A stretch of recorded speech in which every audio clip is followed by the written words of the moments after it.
브라질의 손영수입니다. 오늘은 브라질 남부 일부 지역이 우루과이와 아르헨티나와 같이 독립을 했다면 어떤 모습을 가졌을까? 그 역사적인 배경과 이야기를 좀 하려고 합니다. 시작하기에 앞서 구독과 좋아요 버튼 꼭 눌러주시기 부탁드립니다. 오랜만에 브라질 역사 이야기를 좀 하려고 합니다. 브라질이라면 하면 다른 나라 인근에 있는 아르헨티나나 우루과이와 이런 나라와 달리 포르투갈에서 가진 식민지로 시작되었습니다. 포르투갈과 스페인은 이베리아 반도에서 서로 이웃한 나라이면서 이 남미도 어떻게 하다 보니 이렇게 나눠 가지게 되었습니다.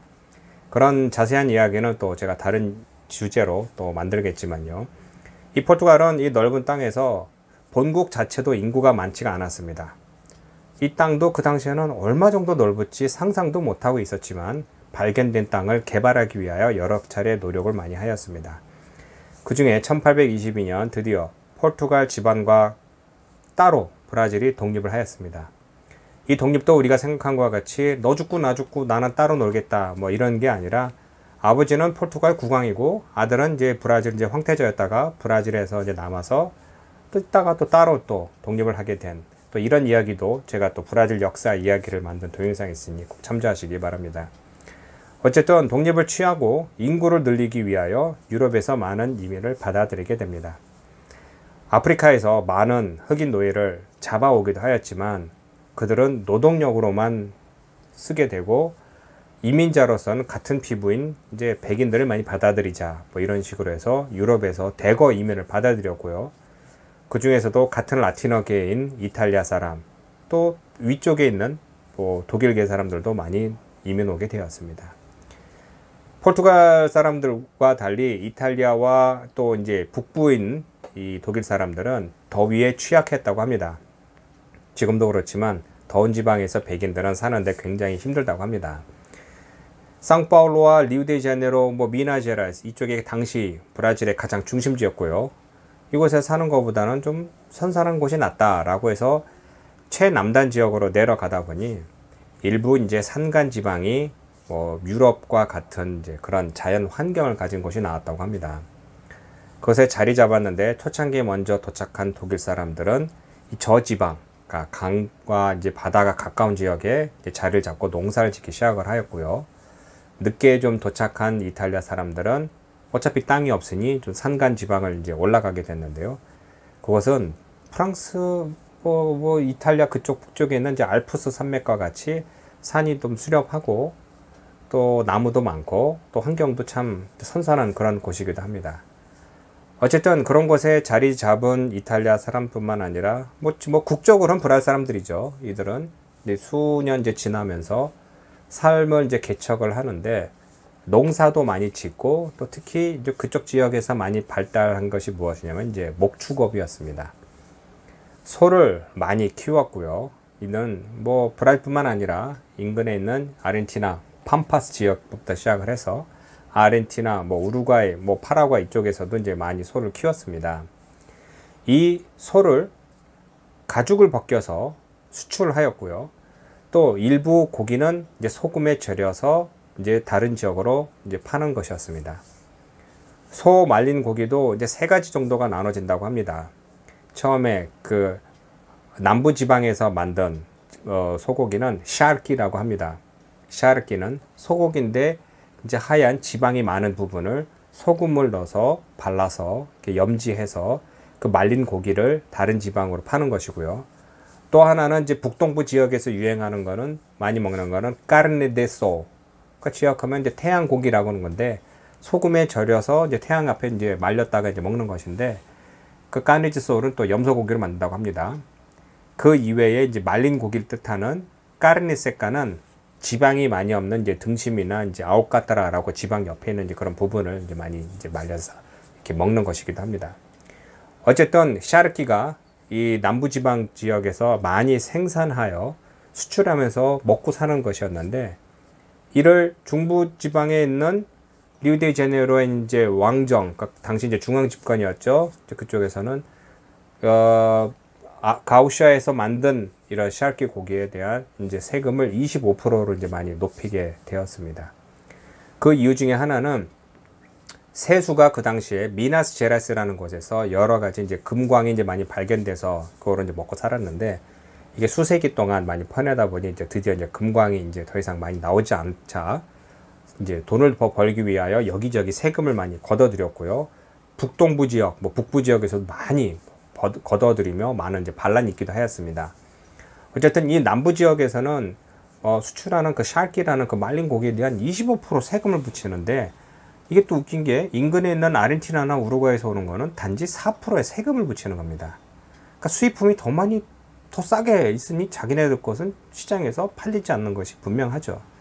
그러자 이런 불만이 쌓이면서, 특히 뭐 어쨌든 뭐 브라질 사람이라고 하지만 다른 이민족도 많이 섞인 그런 상황에서 이들이 모든 불만을 이제 쌓아두고 있다가 드디어 이제 1835년 9월 20일 날 일방적으로 우리는 이제 따로 살겠다라고 선언을 해버립니다. 그 이유를 많이, 뭐 전쟁이라는 것은 뭐든지 명분이 필요하죠. 그래서 그 중에 하나는 뭐 어쨌든 간에 이제 세율을 너무 높다. 그러니까 이제 샬키라는 것, 수출품의 세금이 높다라는 것과, 또 1831년도쯤에 드디어 이제 브라질에도 연방 정규군이 만들어집니다. 우리가 생각하기에 옛날부터 뭐 왕정시대니까 군대가 있었다고 생각하지만 그런 게 아니라, 군대 조직이라는 것을 유지하려면 많은 시간과 돈이 들어갑니다. 그래서 그 당시에는 거의 없었고요. 그러니까 일부 군인들과 일부 뭐 직업군이라는 것도 개념도 없었지만, 이제 왕정에서 이제 유지하는 군대가 있었는데, 이 뭐 독립도 했으니 나라를 이끌어가기 위해서 군사 조직을 만들자라고 해서 1831년 정부군을 만들었는데, 무엇이 문제냐? 그 전까지 지방에 있던 이제 호족 세력이라고 해야 되겠죠. 그들은 돈이 많으면 돈을 내고 대령이라는 계급을 삽니다. 그래서 코로네이스라고 해서 그 지방을 다 이제 주무르는 거죠. 그 경제적 아니면 이제 사법권을 거의 쥐다시피 하는 사람이었는데, 연방 정규군이 생기다 보니까 그들을 다 해산시켜 버린 겁니다. 그 정규군은 너희는 아니다. 또 1834년도에 진드기도가 문제가 있어서 소에 달라붙는 진드기로 많은 소가 죽었습니다. 그러니까 연방 정부에다가, 연방 정부라고도 아니죠. 그 당시에는 이제 왕정 시대였으니까 도와주십시오 했는데 거절당했고요. 또 중앙 집권에 있는 이제 그쪽에서 계속해서 우리는 이쪽 주니까 따로 살겠다. 그러니까 뭐 책임자를 또 뽑겠다고 했는데 그것도 거부당했습니다. 그러니까 이게 자꾸 사람들을 보내서 행패를 부리고 돈을 뭐 세금 많이 내라 하니까 이건 안 되겠다라고 해서 이 1835년에 드디어 이 불만이 모여서 전쟁이 일어났는데요. 그 전쟁이 게하도스 파하포스 아니면 파호빌라라고 합니다. 파하포스라고 하는 것은 누더기 옷이라는 것입니다. 그러니까 오랜 전쟁과 악조건에서 싸우면서 여러 가지 옷에 이제 여러 가지 누더기를 이제 꾸미면서 싸웠다, 뭐 그런 뜻이기도 한데요. 남부지방에 원래 뭐 특별한 산업이 아니라 목축업이 발달했었고요. 이탈리아 사람들과 뭐 이민자들이 많이 몰려 살면서 일으킨 이 전쟁은 우리가 생각하기에 뭐 많은 군사 조직이 오랫동안 전투를 벌인 건 아닙니다. 그렇게 할 돈도 없고요. 그렇게 할 인구도 없던 시절이었죠. 중요한 것은 이제 이런 것은 이제 이쪽에서 따로 살겠다고 이제 1835년에 이제 전쟁을 선포하고, 이제 당시 이제 주도였던 폴돌라길이 이제 진입하자 그것을 지키고 있던 이제 주지사 겸 총독이었던 사람은 놀라서 도망가고, 연방 정국에서는 너희들 왜 그래? 대화를 하자 뭐 하면서 이제 계속 진압이 있었죠. 이라는 과정에 이들은 자기네 자체적으로 수명이 모여서 이런 뭐 독립운동 시작하자 하면서, 중요한 것은 이웃에 있던 아르헨티나와 또 이웃에 있던 우루과이에 있던 이제 정당들이 자기네들을 지지해 준 겁니다. 그러니까 왜 그러느냐? 그들은 야, 브라질 땅덩어리 끄니까 저걸 찢어놔야 돼. 그러니까 이제 이들 남부 따로 산다고 해. 또 같은 피부 백인들이고 하니까 그럼 저를 이제 찢어놔자라고 해서 이제 지지를 했고요. 우루과이에서 이제 지지를 받은 정당은 또 하나는 중요한 게 바로 그 뒤에 영국 세력이 있었다고 합니다. 영국은 어느 나라나 이제 영향력을 행사하기 위해서 이제 이제 돈을 주게 되는데요. 어쨌든 이런 전쟁 도움을 받아서 이제 전쟁에 이제 선포를 하였는데요. 그렇다고 해서 우리가 알기에 이런 전쟁이 뭐 계속해서 한 건 아니고, 정확하게 전쟁은 이제 한 딱 10년 걸렸습니다. 그러니까 1835년에 전쟁을 선포하고 독립을 하겠다고 수차례 전투를 벌이다가 1845년에 끝나게 되는데, 이 10년이라는 전쟁 동안에 산발적으로 이제 전투는 있었지만 사망한 사람은 1000명 정도밖에 안 된다고 합니다. 그러니까 이제 우리가 아는 그런 규모의 이제 대규모 이제 전쟁은 아니었다는 것이죠. 그러다가 1839년도에는 이제 바로 히오그란디도 술이라는 주 바로 위에 있는 산타카타리나 주에 또 그쪽 사람들을 설득하여 따로 독립하여라 라고 해서 잠시 한 3개월 정도 줄리아나라는 공화국이 또 선포되기도 했습니다. 그렇지만 그쪽 산타카타리나 주는 리우데자네이루에서 온 이제 그 연방군의 중앙군이라고 해야 되죠. 그들에 의해 이제 해산돼서 없어졌고요. 남부지방에서는 계속해서 싸우다가 드디어 이제 1835년에 드디어 중앙군에 의해 다시 이제 전투가 이제 모두 이제 해산되게 됩니다. 왜 그렇게 되느냐? 이게 아무래도 이 산간 지방이다 보니까 군사 조직을 하여 그들은 이제 잡으러 다닌다고 해도 그들은 그 지역 산간 지역에서 이 동네 저 동네 돌아다니면서 이제 살았기 때문에 쉽게 이게 해결이 안 되지만 그래도 오랫동안 그 중앙 정부의 이제 압력과 또 이제 지원금이 끊기고 또 여러 가지 제재로 인하자 그쪽 산간 지방에 있던 사람들이 이제 한둘 이제 돌아서게 되는 수밖에 없는 것이죠. 어쨌든 이런 식으로 계속해서 전투를 지는데 너무 오래 걸리는 겁니다. 그래서 이제 이런 것을 좀 해결하기 위하여 이제 1835년에 연방군에서 이제 드디어 이제 많이 밀고 가서 이렇게 오랫동안 전쟁이 일어나자 모두가 다 힘들어진 겁니다. 아무리 처음부터 독립을 지지한다고 했던 이제 마을 사람들, 동네 사람들도 한둘 지쳐가기 시작을 하고요.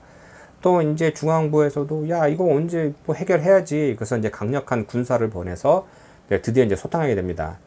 그래도 이제 이게 함부로 이게 해결이 안 되다 보니까 이걸 이제 협상을 하는데 그 중에 하나가 아르헨티나나 우루과이에서도 수입하는 이런 샤르키 말린 고기도 25% 세율을 똑같이 적용하겠다. 그리고 전쟁 관련 모든 행위는 이제 모두 사면을 하겠다. 그리고 중요한 거는 이제 그 당시에 이제 반군사 조직이었죠. 그러니까 반대판에 있었던 모든 군인들도 다 연방군에 다 넣어주겠다. 그리고 또 중요한 거는 너희들을 자체적으로 이제 대표를 뽑을 수 있는 이제 권한을 주겠다라고 하고요. 그리고 또 하나는 이제 이 전쟁에 참여했던 이제 흑인 노예들에게도 이제 자유를 이제 보장하겠다라고 이제 얘기를 했던 겁니다. 이제 전쟁이 끝나고 나서 당연히 주 대표 선출권은 없어졌고요. 또 수많은 이제 노예들의 해방도 없던 일로 해버린 것이죠. 이렇게 되자 그 가우쇼들은 그러니까 가우쇼라는 것은 원래 이제 이쪽 지역에 이제 뭐 미국으로 치면 이제 카우보이 같이 소머리를 하면서 목축업을 하는 사람들인데요. 중요한 것은 이제 그들은 이제 특유의 이제 문화 중에 하나가 그 마테 차라고 해서 요만한 이제 나무 통에다가 마테라고 하는 이쪽 지역에서 나는 이제 차를 뜨거운 물을 부어서 이렇게 빨대로 꽂아서 이렇게 마시는 그런 문화가 있고요. 또 하나는 소가 많다 보니 소를 잡아서 갈비를 이제 불에 가까이 이렇게 오랫동안 장시간 구는 그런 방식이기도 합니다. 어쨌든 그 가우초들은 야 이번에 우리가 또 당한 것 같다 하지만 불만이 많았고 중요한 것은 그 당시에 그 게하도 파하포스에 누가 있었냐면은 주세페 가리발디라는 또 이탈리아 출신의 장군이 있었습니다.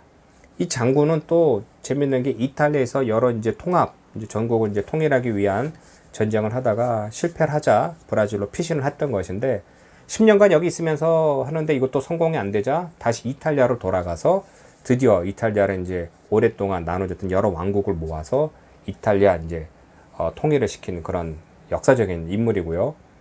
이 가리발디 장군의 이름을 따서 지금도 세하 가우샤에 보면은 한 도시 이름이 있고요.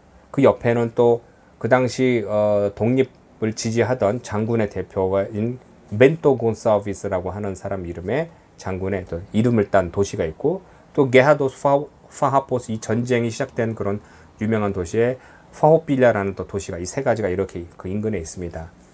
또 중요한 이 주세페 가리발디 장군은 이탈리아 돌아가서 통일을 이룩한 사람이면서 그 사람의 업적을 기려서 우리 한인들이 많이 사는 봉이지로에 있는 파르키다 루스 안에 가리발디 장군 동상이 따로 있기도 합니다. 어쨌든 이런 식으로 해서 게하도 파호포는 이제 10년 동안 이제 얼치고 설치고 뭐 하면서 드디어 이제 전쟁이 마무리됐지만 그들이 가진 불만은 계속 있었습니다. 지금도 이 히오그란데 수, 산타카타리나, 파라나 이 남부 세 개주는 항상 한 번도 이제 국민 투표도 한 적도 있었지만 항상 떨어져 나가겠다라고 하는 겁니다. 왜냐? 우리는 저기 뭐 특히 북쪽이나 북동부 지역 사람들하고도 완전 다르고 이 문화도 다른데 우린 자체적으로 살 수 있는데 왜 그들과 살아야 되느냐 뭐 이런 것이 있는데 가끔 가다가 그들은 모여서 아직까지도 독립을 선언하고 한다라는 그런 행위가 이제 뉴스가 되기도 합니다. 중요한 것은 이제 경제학자와 역사학자들은 그들이 만약에 독립을 하였어도 따로 살 수는 없었을 것이다. 그러니까 경제적으로 이 자체적으로 살 만한 것이 없었다는 겁니다. 그러니까 목축업과 뭐 농업 일부 부분을 빼고는 특별하게 뭐 돈을 벌 만한 것이 없었기 때문에 아마 크게 이제 도움이 되지 않았을까 뭐 이렇게 예상하기도 합니다. 오늘은 여기까지입니다. 오랜만에 역사 이야기 만들었습니다. 다음에 또 재미있는 또 주제를 만들어 여러분에게 또 인사 올리도록 하겠습니다. 고맙습니다.